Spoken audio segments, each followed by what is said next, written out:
जयकारा श्री रामचंद्र भगवान की जय। जब राजा दशरथ युद्ध में गए थे तो वहां पे उनके जो रथ का पहिया टूट गया था तो कई उनका सहयोग दी थी, साथ दी थी। उन्होंने वरदान मांगा था तो दशरथ वरदान दिए तो बोले ले लो वरदान। तो कहती मौका आएगा तो लूंगी, अभी नहीं चाहिए हमको। तो मंथरा उनके साथ में आई थी, मायके से दासी थी उनकी। उन्होंने ऐसा भरमाया, ऐसा उनका मत भ्रम किया कि सब कुछ बेकार कर दिया अयोध्या में।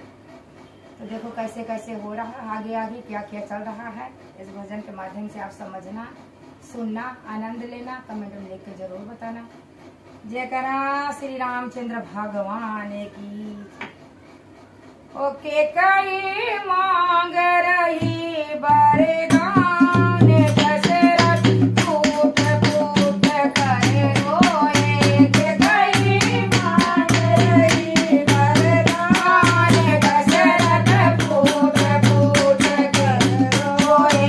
दशरथ फूट फूट कर रोए, राजा फूट फूट कर रोए। दशरथ फूट फूट कर रोए, राजा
मैया